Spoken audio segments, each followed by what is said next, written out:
ঢালিউড তারকা শাকিব খানের সর্বশেষ মুক্তিপ্রাপ্ত সিনেমা দরদ মুখ থুবড়ে পড়েছিল সিনেমা হলে।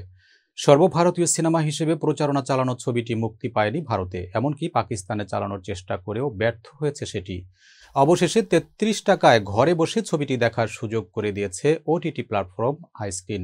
গতকাল বৃহস্পতিবার ছবিটি অবমুক্ত হয়েছে আইস্ক্রিনে। আইস্ক্রিন তাদের ফেসবুক পেজে সিনেমার পোস্টার শেয়ার করে জানিয়েছে, দুলু মিয়াকে কি শেষ পর্যন্ত আইস্ক্রিনে খুঁজে পাওয়া যাবে? ছবিটি দেখতে আইস্ক্রিনে খরচ করতে হবে মাত্র ৩০ টাকা। গত বছরের ১৫ নভেম্বর মুক্তি পায় ঢালিউডের শাকিব খান ও বলিউডের সোনাল চৌহান অভিনীত দরদ। সিনেমার গল্পে একের পর এক প্রভাবশালী ব্যক্তিকে খুন হতে দেখা যায়। সবার সন্দেহ হয় দুলু মিয়া নামের এক অটোরিকশা চালককে।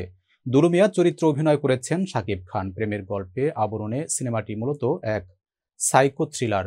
এটি পরিচালনা করেছেন অনন্য মামুন। অনন্য মামুন দাবি করেন, দরদ বাংলাদেশের প্রথম প্যান ইন্ডিয়ান বা সর্বভারতীয় সিনেমা, কিন্তু সিনেমাটি এখনও ভারতে মুক্তি পায়নি। তার আগেই ওটিটি প্ল্যাটফর্মে মুক্তি পেল।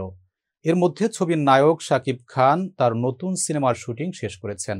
বরবাদ নামে ওই ছবি আসছে। পবিত্র ঈদ উল ফিতরে মুক্তির অপেক্ষায় রয়েছে ছবিটি।